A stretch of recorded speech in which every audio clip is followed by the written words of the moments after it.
All right, let's continue here on Boxtorow. We have a special guest on the line, and you're going to remember this young lady from about the mid 2000s. She's done some stuff more recently where we're going to talk about, but you're going to remember the song Oops. You're going to remember Call Me. Now you're going to want to hear the song Never Felt That This Way. I should say it is her new release. We are joined by the one and only Tweet. Tweet, welcome to Boxtorow. Hey, thanks for having me. Absolutely. You know, it's a pleasure to have you. I know, I can think back to the 2000s, right? But let me start here because Never Felt This Way is really dope. Like takes us like the R&B today. I want to get your thoughts on the R&B today, but it reminds me of like sort of the older R&B. Yeah. The inspiration. Can you speak to the inspiration behind this song? Well, the inspiration behind this song, after I completed Charlene and it came out in 2016, 17, I went directly into the studio in 2018. And as I was sitting there going through a heartbreak, I was really desiring to be in a relationship or to meet someone that could make me feel, like I've never felt a love or any kind of form of love before. And then that's where it stems from. And then I finally met someone like that who's my best friend now. Yeah. Yeah, no question about it. That like the background you have is really dope with the Aretha Franklin.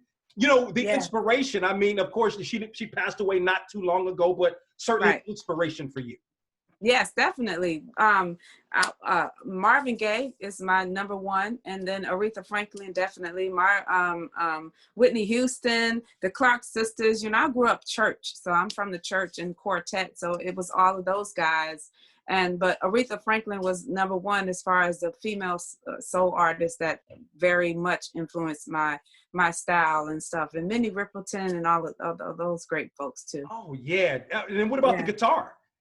The guitar, that's just because, I play a little bit, so it matched. I saw it in one of the stores, and I was like, let me just get that to match with it. So I got it, yeah.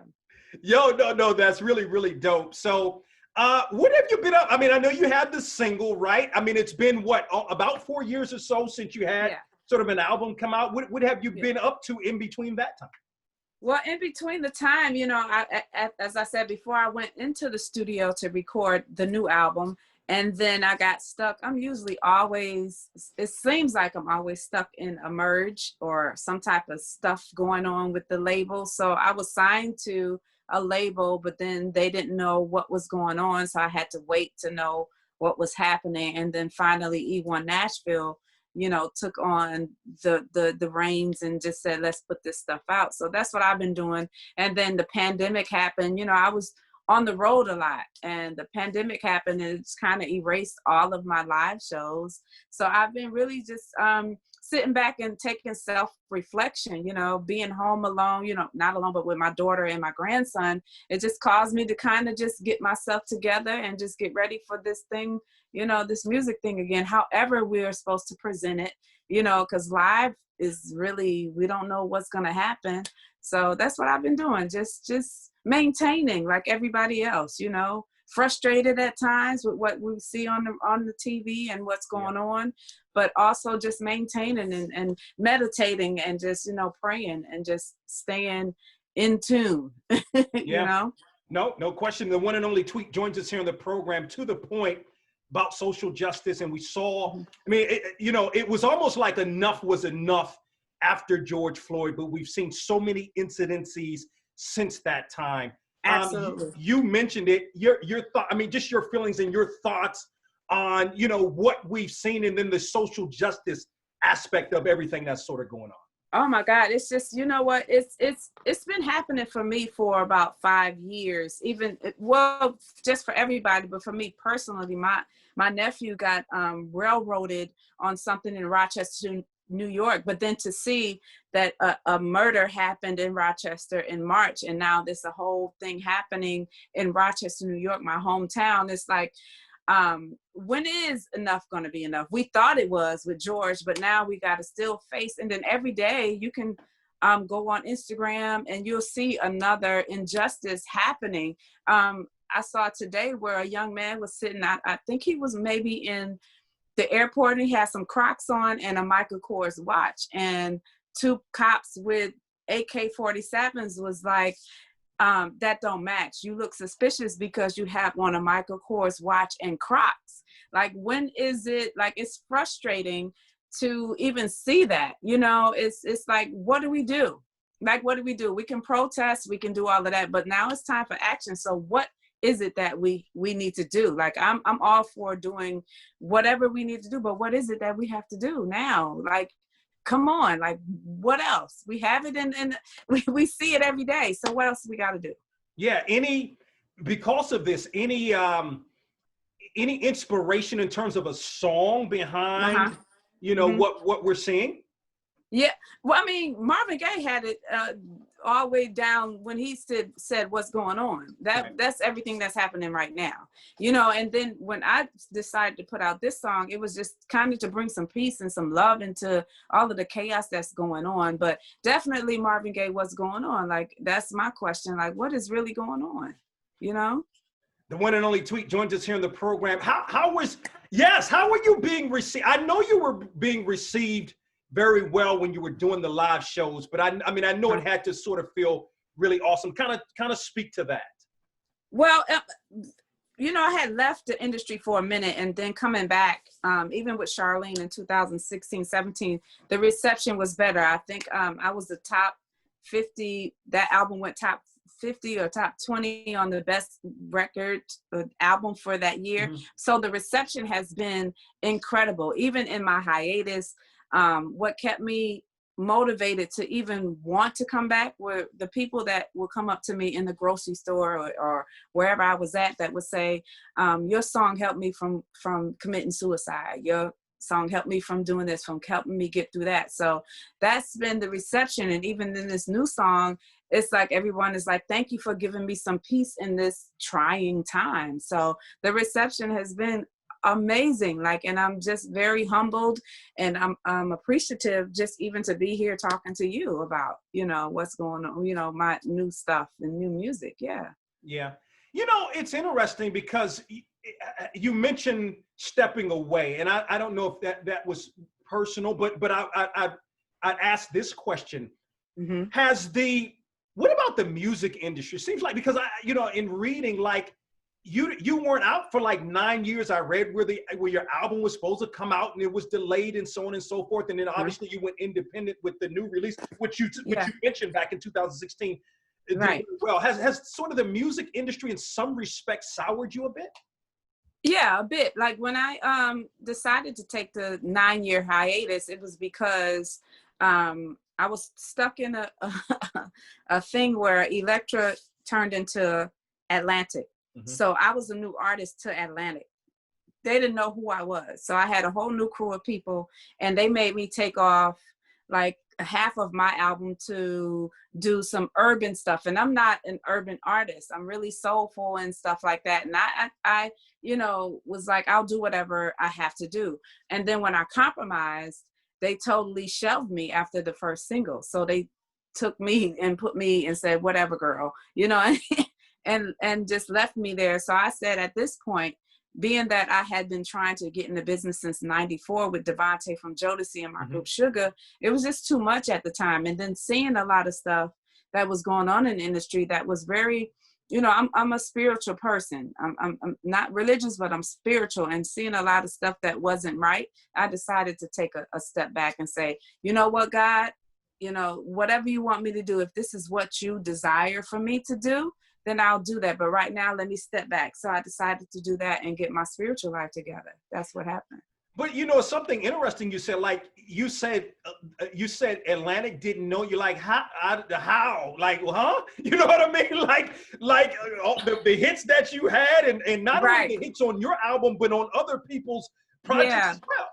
Well, you know what? Oops and Call Me had nothing to do with the rest of the album, the core of the album. You know, with labels, they want you to do up tempos and stuff. And so Oops came out, and then Call Me came out. But I really wanted Smoking Cigarettes to be the second single so that we can dive into what the core of the album was. Okay. So the rest of the world, who wasn't really the core fans, thought I was this hip hop chick. So I'm not blaming Atlantic for trying to put me out there as that type of artist, but that's what they did, but I'm totally soulful, I'm totally about, being an open book and speaking truth to the soul and speaking truth in my lyrics. And never felt this way really speaks to that soulfulness. It's interesting in doing the research. Wow, I didn't realize, like, when I think about, like you said, and I get it, it wasn't the essence of the album with Oops and Call Me and so forth, but I didn't realize you were, like, from upstate, right? Like, you're from Rochester, but I'm thinking you're from down south. You're working with these artists. So, but speak to that and sort of that, it's almost like Southern soul in a lot of respects. Absolutely. I'm the only one, I'm the youngest of 5. And the rest of my family were born in Alabama and Panama City, Florida. So my mom, when she was pregnant with me, they moved up to Rochester, and my mom and dad were both in quartet gospel groups. So that's Southern, you know what I mean? So I'm all around Southern stuff all my life. So it was just evident, and it just happened that, that's just who I am, and that came out in my music. Yeah. So I come from a Southern family, like, yes. The one and only Southern Hummingbird. Yeah. That's right. And right. Exactly. With the title of the album too, Absolutely. Yeah. The one and only Tweet joined us here on the program. So how does it feel? You mentioned, that hiatus, but really that transition and having to work with, people you weren't familiar with, but now you at least from what I've read, you're back with people who you are familiar with, and it's reflected in this new single. Yes, absolutely. Like I feel like the thing that the saying that goes, if it's not broke, don't fix it. So I've never really ventured off to new producers, so I'm still working with Missy and Tim and Charlie Burrell, Jubu Smith, Craig Brockman, and Nissan Stewarts. Those are the people that really produced, my album. So I'm still in tune. Me and Missy, we just hung out last week in Atlanta, and we're planning to do some more stuff as well. So, if it's not broke, don't fix it, Yeah. To the point, the influence both Timbaland and Missy Elliott have had on you. Speak to that, because it was really interesting, even how you all met. I think it was while you were still with Sugar, correct? Absolutely. Well, what happened in 1994, Jodeci came to Rochester, New York, where I'm born and raised, to record their last album, The Show, The After Party, whatever that's called. And he brought along with him a collection of artists, which he called the Basement Crew. And that consisted of Missy, Tim and Magoo, Genuine, and Player. And then he had this group, Sugar, and I auditioned to be in Sugar. So I've known them since 94, before the world knew who they were. And so as time went on, Missy left to become who she is, and Tim and Magoo left to become who they were. And then my band, or my group, disbanded in 99, and I came back to Panama City, broke and trying to raise a daughter. And I happened to hear from Missy after not hearing from her for 5 years. And she said, I need you to come out to LA and record on my new album, Missy So Addictive and Beyond. And so she flew me out there. And at a time that I was really low, very depressed and thinking suicidal thoughts. And that's why I call her my guardian angel, because I believe God used her to rescue me from that dark place. And when I went out there, I never wanted to be a solo artist, but she heard me recording Motel, which is on the first record, and another record, and she was like, oh my God, you play the guitar, because she hadn't seen me. And I played it for her, and she took me to New York, and I played those same songs for Sylvia Rome, Electra, and I got a deal, came home with a deal, and then everything just blew up. So they're very instrumental in my career, period, because Missy came along at a time, again, that I was really depressed and just not wanting to be here at all. It's interesting for someone that may be listening or watching this, and I know you've dealt and you've talked about the depression. Can you sort of speak to that? Maybe that's something somebody's listening to that is sort of going maybe through some similar things that you've gone through, that you can help just by talking about it. You know, I just find that after coming through it, I just found that I look back over my life and I felt like at that time, someone is always going through worse. You know what I mean? It's not the end. You know what I mean? Just stay patient and stay prayerful. I mean, and keep God first, because he's going to make a way. Do not end your life over because you can't have Louboutins, or you can't keep up with the Joneses, or even something simple as your rent or whatever. Something will come through for you. You know what I mean? You just got to stay prayerful and not prayerful. And that's what has happened for me. Just don't give up. That's my number one thing for everybody that's going through. Don't give up. You don't give up. Yeah. Very well said. So never felt this way. By the way, it's interesting so how did you come up? I'm interested in this. How did you come up with the name Tweet? And now, like, if somebody Googles you, we can't find you now because of Twitter. Listen, it's so frustrating. Tweet has been a nickname I've had. My daddy gave me when I was a little girl. He can't remember why, but that's the name that everybody calls me. The only person that calls me Charlene by my real name is the government. Okay. But Tweet, when it came down to coming up with a stage name, Missy asked me, and I was like, I just want to be myself. I said, I just want to be Tweet. So Tweet has just been a nickname. Everybody calls me Tweet. My teachers call me Tweet. You know, my job called me Tweet when I worked. So it's just been that's who I am. Yeah, no, you're ahead of the game. We can't.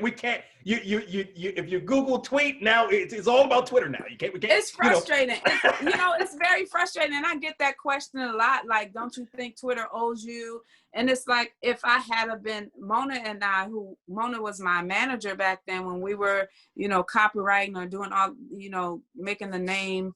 I'm good as far as music goes, but we didn't take it further to just make sure across all the boards that no one could use that name.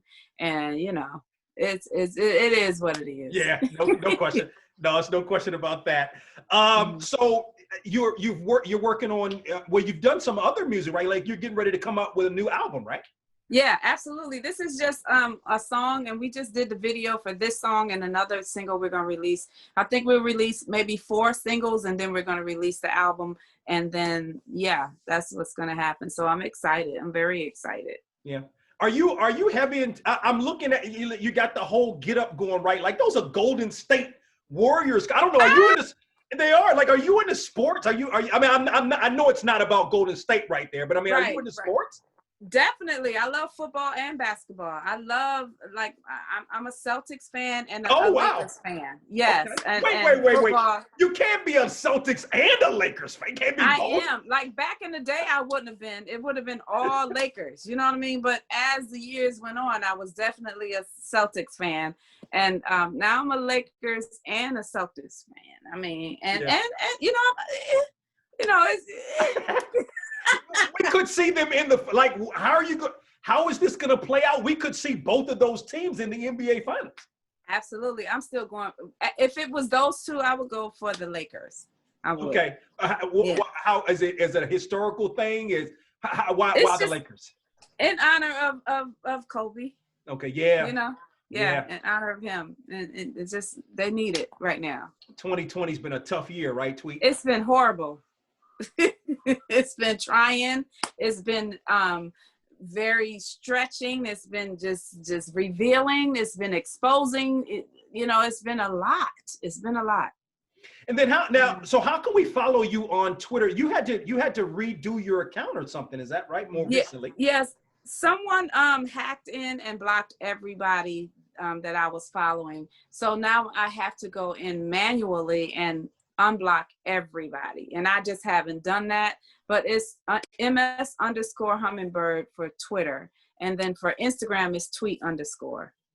Awesome. And so then Never Felt This Way is available for download now. It's correct? Available on all platforms right now. The video will be out next week, and we're just excited. It's been very much, it went number 4 on iTunes until the Brandy and Monica verses, and then it got knocked out because all of their songs went on. But it's doing really, really well. That is awesome. It is a great single. It is Never Felt This Way. It is by the one and only Tweet, who joins us here on Boxtorow. Tweet, we really appreciate it. We've been trying to get this done for quite some time now. Black. Really? Yeah, like maybe going back, I don't know, maybe going back 4 years ago or so. When the last album came out. Charlene, yeah. Yes. Okay. So, but it's all good. It's well worth the wait. We appreciate the time. Continued success in all you do. Thank you so much. I appreciate it. I appreciate everybody that has just supported me through my hiatus and through me coming in and out and in and out. But thank you so much. I appreciate it. Absolutely. Okay. We appreciate you. Thank you. Have a good day. Okay. All right. Too. Bye-bye. All right. Bye.